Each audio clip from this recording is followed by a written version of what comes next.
À la fin du XVIIIe siècle, le peuple français souffre après plusieurs années de disette. L'État se retrouve exagérément endetté après l'aide que le pays a apportée à l'indépendance américaine, mais aussi à cause du faste de la cour et à son incapacité à se réformer. En 1789, la France est un pays de 26 millions d'habitants. La population se partage de manière inégale en trois catégories sociales. Le clergé, qui constitue moins de 1% de la population, et la noblesse, qui représente environ 2%, dispose de nombreux privilèges.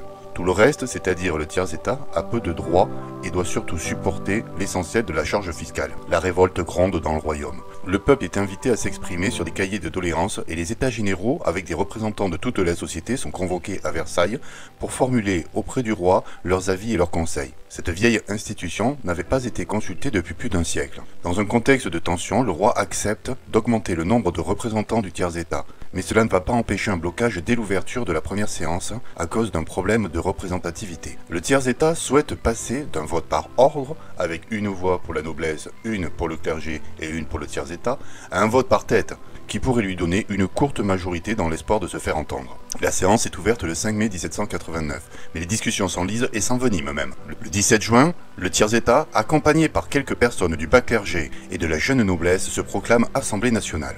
Le roi décide de faire fermer la salle des États généraux.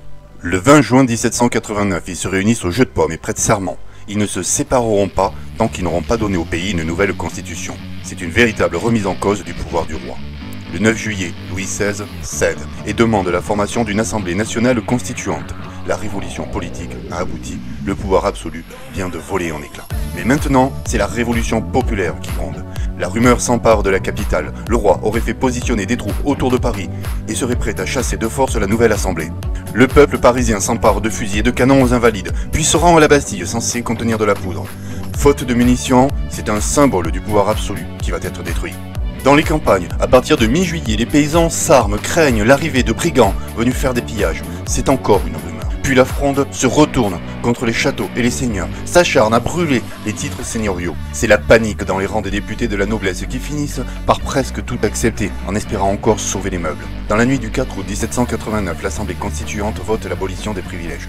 Le 26 août, c'est la Déclaration des droits de l'homme et du citoyen. Article 1. Les hommes naissent et demeurent libres et égaux en droit. Article 3. Le principe de la souveraineté nationale réside essentiellement dans la nation. Article 7. Nul homme ne peut être accusé, arrêté ni détenu que dans des cas déterminés par la loi. C'est la fin de l'arbitraire. Article 9. Tout homme est présumé innocent jusqu'à ce qu'il ait été déclaré coupable. Article 10. Nul ne peut être inquiété pour ses opinions, c'est la liberté de conscience et d'opinion. Article 17. La propriété est un droit inviolable et sacré. Nul ne peut en être privé. C'est les idées des philosophes des Lumières qui triomphent dans cette déclaration. Mais le peuple a faim et s'impatiente de ne pas voir de changement dans sa vie quotidienne, d'autant plus que le roi semble freiner les réformes. Le 5 octobre 1789, les femmes parisiennes se rendent à Versailles pour obliger le roi à contresigner l'abolition des privilèges et la déclaration des droits. Elles ramènent le roi à Paris, au palais des Tuileries. C'est la fin du symbole de Versailles comme lieu de pouvoir. Le 14 juillet 1790, on va réconcilier la nation dans une grande fête de la Fédération sur le Champ de Mars. Louis XVI prête serment à la nation et à la loi.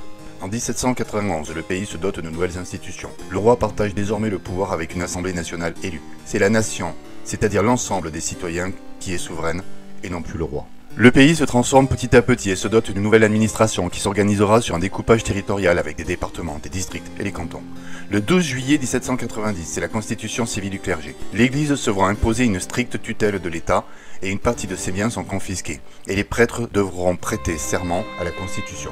Une partie du clergé, proche du peuple et qui connaît ses souffrances, accepte. Ils deviennent des prêtres jureurs. Une autre partie, qui ne reconnaît comme entité supérieure que Dieu et le pape, refuse. Ce sont les prêtres réfractaires.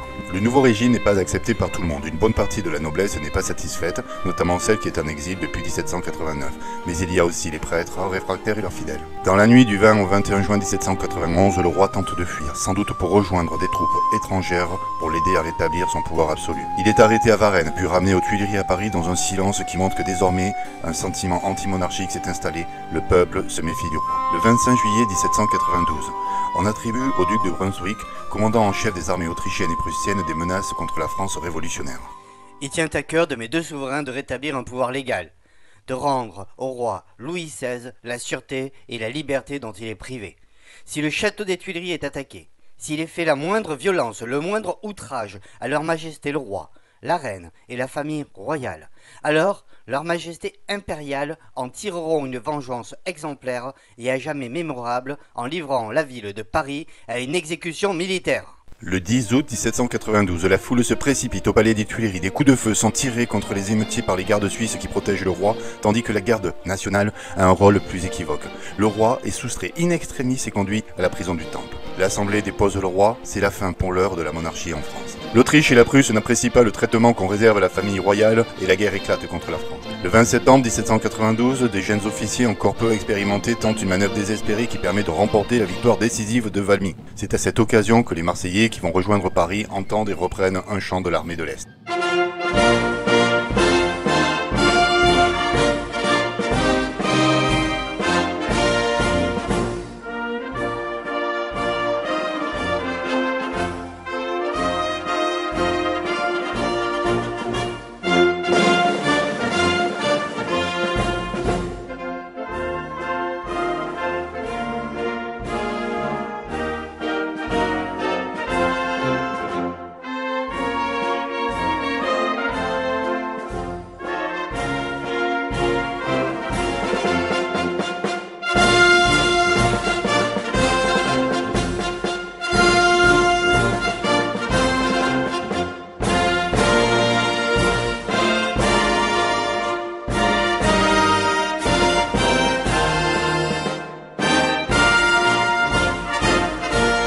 Les révolutionnaires sont galvanisés par la victoire de Valmy et le 22 septembre, la Convention proclame la République. La question se pose maintenant, que faire de cet encombrant ancien monarque? Robespierre a son idée.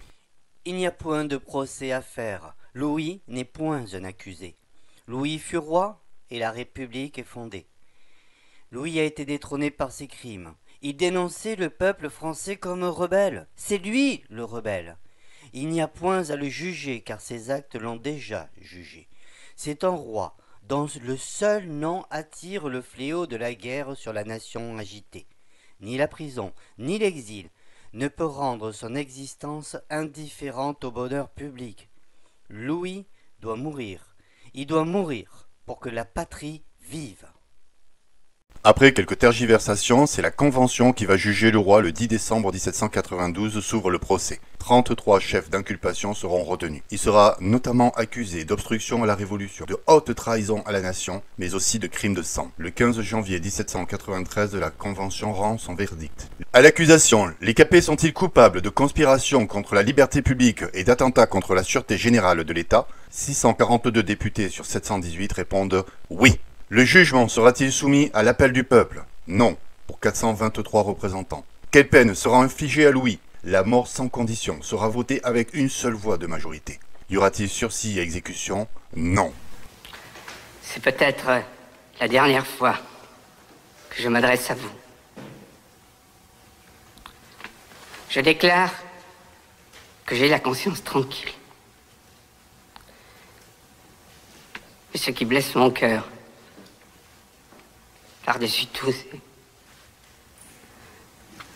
d'avoir été accusé et d'avoir fait répandre le sang du peuple.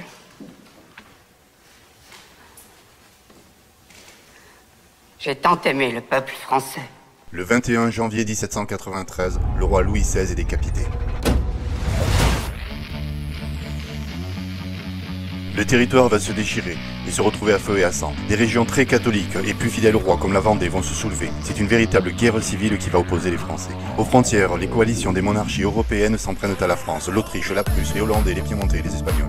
La jeune République est menacée. Dans le chaos, cette République se transforme en un régime d'exception qui ne va pas tarder à devenir mortifère.